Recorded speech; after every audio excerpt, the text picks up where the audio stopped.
Hello everyone, I'm Doshon Farad. Welcome to Right and Exact. The oppression of black people in America has spanned for several centuries. What we would like to know on this special edition is why the obsession with black bodies. Today we speak with Dr. Angela Hattery and Dr. Earl Smith about their book, Policing Black Bodies. Dr. Hattery and Dr. Smith, thank you very much for joining us. Why did you write this book? What inspired you? What's the story behind this? Like a lot of Americans, we were watching our TVs and our Facebook feeds and our Twitter explode with a number of events that took place between, say, 2014 and 2017. The murder of Trayvon Martin, of course, Mike Brown, and more recently and closer to home to here, Freddie Gray. And as we were watching folks protest in the streets in Baltimore and the riots taking place and all of that, we were struck by the fact that very few commentators were talking about what we thought was the elephant in the room, and that was race. So we saw race. We saw black people fighting for their lives. We saw black people dying in the streets. We saw mostly white police officers, engaged in that protest, but nobody said what's going on with race. And what we heard white commentators say was, why would black people burn the only store in their community? Why did the CVS burn? And our question was, why is there only one store in the community? And so we really wrote the book to try to shine a light much more focused and clearly on the role that race plays in all of the things that were going on in our communities, in that sort of period of time between, say, 2012, 2014, and 2017. Yeah. No, I think that hits the nail on the head. We're sociologists, so we're trying to explain what we see. And you go back and you say, okay, a young black man is shot over here, kids are handcuffed and taken down to police stations over there. We're doing interviews in a state prison that last summer, and we're talking to trans inmates. They say, well, Don, there's some dots here. Can we connect these dots? And that's what we tried to do in this book. Also addressing the fact that the majority of men, not women, but the majority of men being released after 15, 20, 30 years of incarceration were black men. So when you look at the exoneree data, you say, why are all these black men being released when they're only 6% of the population? Something must be happening on the front end with police arresting people, then getting convicted by all white juries. Still, in our time, all white juries spending all that time in jail, then let them go after 30 years. And only, 20 states, 25 states compensate for the time that you've been locked up. So we said, hey, we have a book here. If we can make the transitions from chapter to chapter to chapter, policing black bodies work. Now, in the book, you mentioned that this problem of policing black bodies is like several centuries old. Definitely. Now, you two being sociologists, what I want to know from you, what is this obsession, what is behind the obsession with dominating, controlling, oppressing, etc., black bodies? What's behind that, in your professional opinion? Well, a simple way to put it is the continuation of some form of slavery. That's the simplest way to put it. If you understand chattel slavery, if you understand peonage, if you understand sharecropping, if you understand underemployment and unemployment, as we keep getting closer to us, there's always been some mechanism in place to keep black folks in their place. Today, think about it. There's a whole new phenomena that's taking place that adds to that continuation of white folks calling the police on black folks who are in, quote, white spaces. We just saw that the white spaces. And it's way beyond Starbucks, way beyond Yale. It's happening everywhere. Some white person says, what's that black person doing? And you usually use the N-word. What's that black person doing over there? call the police, and they come running. It's just a continuation of the same kinds of issues. Du Bois pointed out to us, slavery didn't end at 1865. It didn't end at 1870. If you go back and look at the suppression of the African slave trade, he's bringing this thing up close to our time. And these other formats that were in place, where people couldn't get jobs, or they got the worst jobs in the Chrysler plants, the shipbuilding industry in Seattle, always the worst job. And so you look around and you say, well, why are black folks always on the short end of this stick? Always, even in academia today. Who are the administrators? Who are the faculty? Who are the people with tenure? White folks. And blacks are sort of the, what do you call it? The servant class? Servant class, which Franklin Frazier's, the guy who did all the work for Franklin Frazier, G. Franklin Edwards, who also was at Howard, he did a book on the servant class in Washington, D.C. for his dissertation at Chicago. And it's the same thing throughout history up until now. The recent report that came out 3 weeks ago, the Kerner Commission report 50 years later, concludes nothing much has changed. Well, so now, of course, and I think it's an obsession, just like you said. And it's I want to add, I think Yes, there's other folks writing about this. I think I draw a lot of my thinking about this issue from Orlando Patterson and George Yancey. Talk about white people are afraid of black bodies, right? I mean, that's the bottom line. I think that it's an obsession that's rooted in fear. And it's rooted in that fear of those stereotypes of black men being strong and powerful and hypersexual, and black women having some similar sorts of stereotypes that white people are afraid. And when you're afraid, you have to hold those bodies down. But this is the thing that escapes me, and I'm glad you brought that up, Dr. Hattery, concerning white fear of black people. What I want to know is, okay, now some folks might get angry at me for asking this. We witnessed several hundred years of chattel slavery, 100 years of lynching, Jim Crow, et cetera, et cetera. What do white people have to be afraid of if black people do not have a history of doing to them what they've done to us? That's the thing that escapes me and most people, most black people, I would say. And I think that's where the work of George Yancey and Orlando Patterson is so helpful, because if the reality is that with a level playing field, black people would be far superior to white people, then white people can never let that happen, right?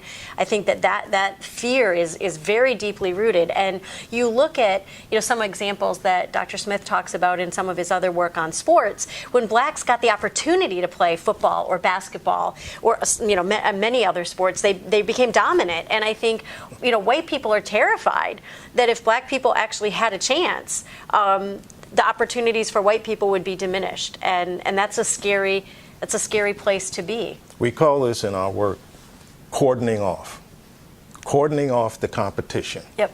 So you build up these barriers. So we have all this discussion about Russian interference in the elections, collusion, all that. This is bogus. The real issues are voter suppression, always taking place in predominantly non-white neighborhoods. Closing the polls early, making sure the machines don't work, redlining, or whatever they call it in voting. Gerrymandering. All that stuff is happening just prior to this recent election, and you almost hear nothing about it. But Ed, even in the state of Virginia, massive gerrymandering to keep black folks away from their constitutional rights to vote. And yet we worry about Russians, where most Americans couldn't even tell you where Russia is on a map. We worry about that, but right here, under our nose, all these things are happening, and it's not black folks doing it, it's white folks. And in specific, those who claim Republican Party affiliation. Excuse me. Well, no, I think you simply add to that, and we talk about in the book how policing becomes the new form of cordoning off and of turning back civil rights gains. And I think one of the most powerful ones, I think of all the images in the 50s and 60s of black people marching in the streets for the right to vote.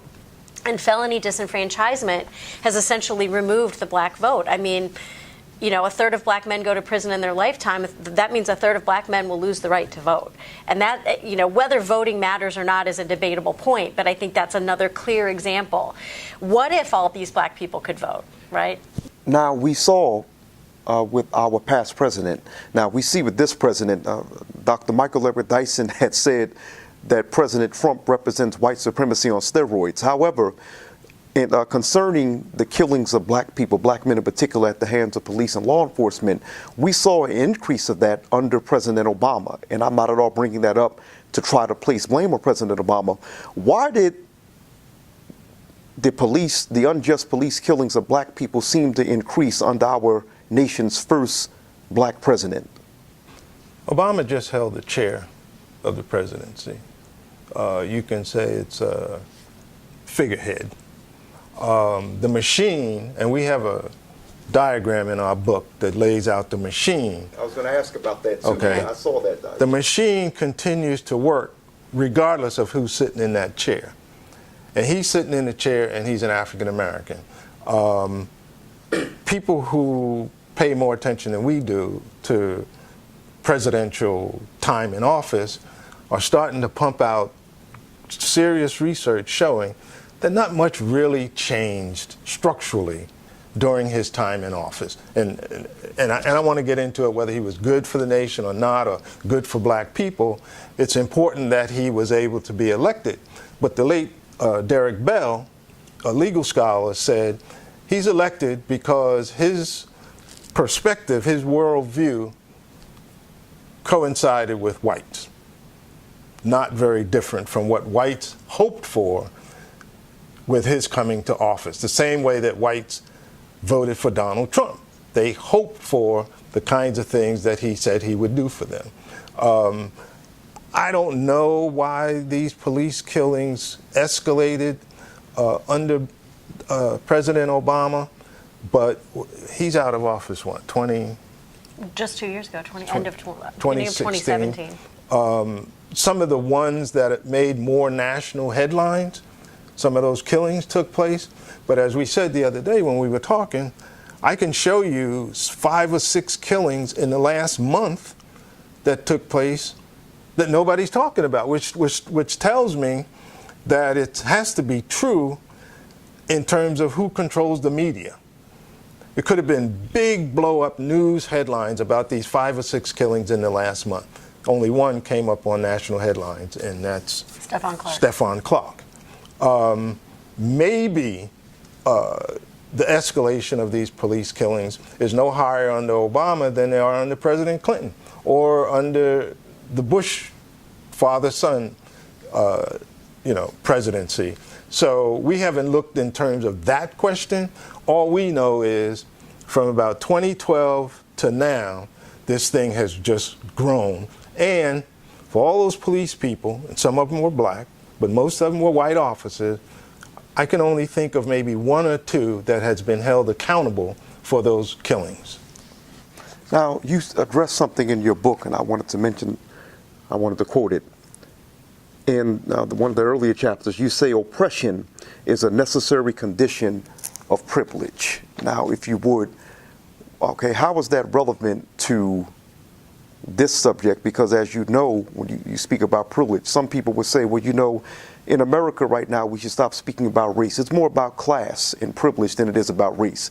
How do you justify mentioning that in this book concerning black people? It's a necessary condition of privilege. In other words, and it's not like there's an unlimited amount of anything, right? Whether that's privilege or access to a seat in a college campus or, the accumulation of wealth. There's a finite amount of it. And anytime somebody takes them out, that means there's less for everybody else, right? And so when we talk about oppression being a necessary condition for privilege, it's trying to highlight the fact that when white people have privilege, it's off the back of black people. It doesn't just fall from the sky or, proliferate like, parents often say money doesn't grow on trees. Privilege doesn't grow on trees. And so to have it means someone else is disadvantaged. And, we talk a lot in the book about, going back to the question of the history of chattel slavery, when you hold people as chattel for 250 years and then deny them the opportunity to do things like buy a home or work or, in any way accumulate wealth, what we have is an accumulation advantage for one community, the white community, and an accumulation of disadvantage for another community, the black community. And so, there's a lot of things that are important about that. One is recognizing that a lot of people, white people who have stuff, might have worked hard, but they also inherited advantages to be able to get that thing, right? Black people who don't have as much didn't necessarily work less hard. In fact, they probably worked harder, but they may have had fewer opportunities that were passed down to them, like inheritances or home ownership or admission to a college or university. I found it really interesting, this concept of legacy. So students are more likely to be admitted to a college or university if someone in their family also attended that college or university. Most white PWIs didn't admit black students until the 70s, right? So if you think about the first black student going to UVA in, let's say, 1975, because it's fairly close to true and it's an easy number, that person is not going to have a child eligible to go to college for, let's say, 20 years. And that's kind of on the short end. That's 1995. So young black people didn't have access to legacy until the 90s, or really probably the early 2000s. And that's when a lot of schools stood up and said, well, maybe we don't want to do legacy anymore. Like just when black people got an opportunity to take advantage of it, we're going to take that away. I think, that's a really important concept in terms of understanding the way things look today. And in terms of the race and class thing, we saved the theory to the end because we wanted this to be a different kind of book, a less than, quote, academic book. We wanted it to be accessible. But in terms of the theory of race versus class, I think we follow C.L.R. James, okay? And James steps in the 1960s. People are, enamored by his poetry and that. But this guy was some kind of a Marxist and just brilliant. And he does something that's so simple, it's unbelievable. He says, it's not race, it's not class, it's race and class. Just like this, together. And I'm thinking, man. So when William Wilson was writing his books on the declining significance of race, when Clark, the psychologist, was coming back and saying it's not this, it's something else, I'm thinking, hey guys, stop. Go back and read C.L.R. James. It's race and it's class. And we see that in our time when you look at the housing crisis. Right here, not so far from us. Where's that place? Prince George's County. Blacks with deep six figures. Deep. Not somebody who just happens to be making about $100,000. I mean, these folks are making bucks. One of the richest black counties in the country. Yep. 5-car garages. Okay, I'm thinking, I've never seen a 5-car garage. And in each stall is a Mercedes, is Jaguar. At the bus, gone.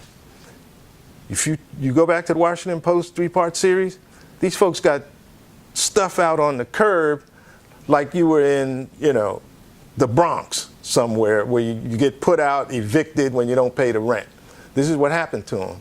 And then through the regentrification process, or however they want to call it, folks have moved in, buying up them homes for $250,000, $300,000. But you have to go back to why they end up being evicted. They get evicted because they get predatory lending, because of predatory lending. But these are smart folks. These smart, are lawyers, they're they're government workers, they're PhDs, but banks like Wells Fargo went after them and told them, you can get more. Look at where you are. You can get more.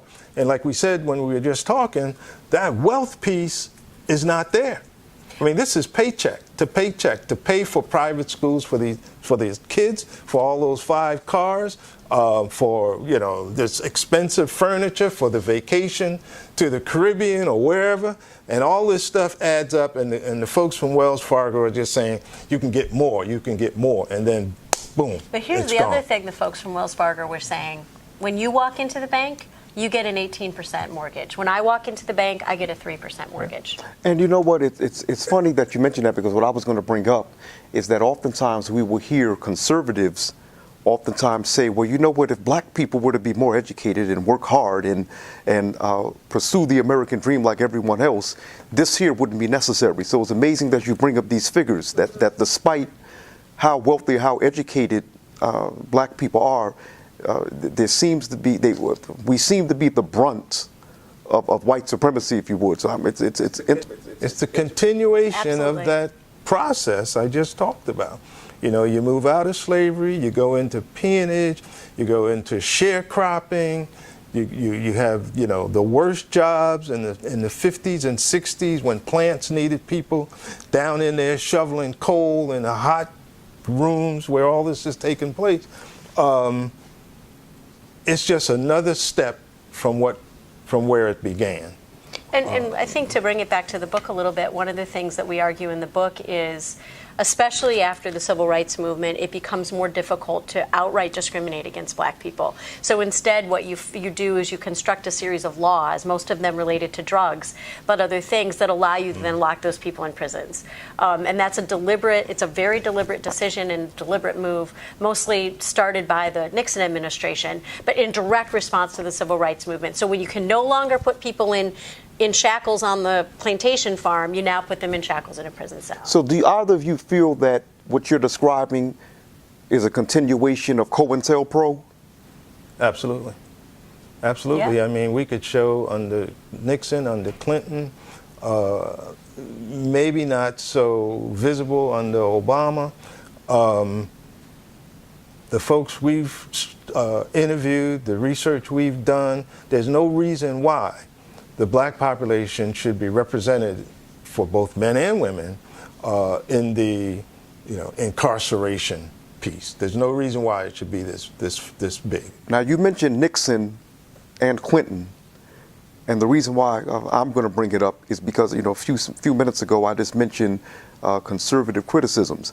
How would you respond to conservatives who have said, well, you know what, the black community is currently in crisis because of liberal policies? And I'm sure you've heard that. Yeah, I mean, Hillary Clinton took a lot of heat around that, and we talk about it in the book. Clinton's welfare reform was really a war on black families, but Clinton didn't start that. I mean, and one of the beauties of the timing of the book, that people need to go back, and you're holding it, so I'm not holding the book to read the quote, but invite folks to read the quote. While we were writing the book, a guy named Dave somebody, I think, was writing a piece on John Ehrlichman, Richard Nixon's chief of staff. And he asked Ehrlichman, how did we get in this war on drugs? Like, how did this happen? And Ehrlichman is very clear. And he says that Nixon, comes into office and understands that he has two enemies: the war protesters and black people. He understands that you can't wage a flat-out war on either the hippies, is the term he uses, or black people, but you can wage a war on drugs. And he goes on to articulate very clearly and simply, the war on drugs was designed to focus on marijuana, which hippies were using, and heroin, which blacks were using, criminalize both of them, and then arrest people, march them across your television screen every day. And he's very clear. He says we could go in and we could disrupt their meetings, their families, we could take their leaders, lock them up. Did we know what we were doing? Of course we did. And that's just a flat-out admission that the war on drugs was a war on black bodies. And as we get ready to conclude, you have a chapter on transgendered black people who have been assaulted. Now, which has come out recently, there have been several feminists and several LGBT groups have asserted that black trans women are the most oppressed in American society. Do you agree with that? I think if you look at the numbers, Black trans women have much higher rates of incarceration, much higher rates of poverty. And the reason for that is because, first and foremost, they're Black, right? And then when you add on gender discrimination, but also, a lot of people might not be aware, but trans identities is not protected. It's not part of the EEOC protection clauses. And so trans people can be fired, they can be refused housing. And so Black trans people, because they're more likely to be poor and more likely to face discrimination, end up at the bottom of the heap.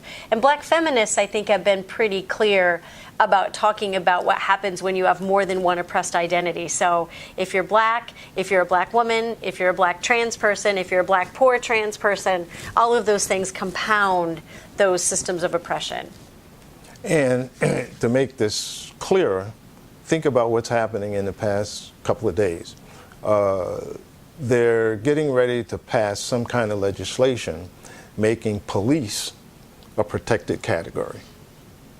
So when we're saying in the chapter on Black men being killed and talking about the fact that nobody's being held accountable, we can count 1 or 2 police who are now incarcerated. If police become a protected category, it's over. I mean, they're wide open to do what they do anyway, without impunity. With impunity. So and that's coming down the pike right now. Okay, and as we get ready to conclude, any upcoming, I should say, speaking tour, your tour, any upcoming dates that we should know about? We'll be doing some stuff at the American Sociological Association, which is in August in Philadelphia, and then into the coming year after that, the American Criminology Association meetings in Atlanta. But we're open to be part of any conversation. But here's what we're also doing. We're now putting together the notes for the next edition. And one of the chapters, it might be 2, but 2 or 3, one of the chapters is going to be the policing of Black athletes' bodies. And we're going to go back and rethink and re-examine athletes like Michael Vick, Serena Williams, Ray Caruth, Mike Tyson, Colin Kaepernick for sure Kaepernick, just to look at what the president says, that these are sons of bitches. That's what he called them, sons of bitches, and see if we can. I mean, look. If Michael Vick did what he did, then he served his time, and good. But now that we can see the policing, the heavy hand of the police, there might be some holes there, because it just seems strange to me that this guy is one of the few people in what we call sports world to end up doing time when you had all that drug peds and all this kind of stuff happening, and everybody walked away free. So yeah, we got a couple of upcoming dates and some serious work on adding some chapters to the book. Last thing, website.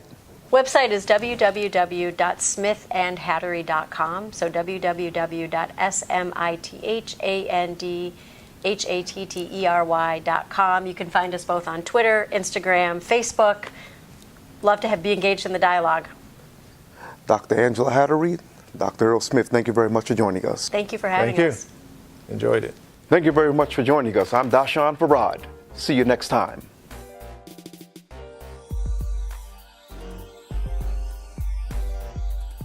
Where my paint?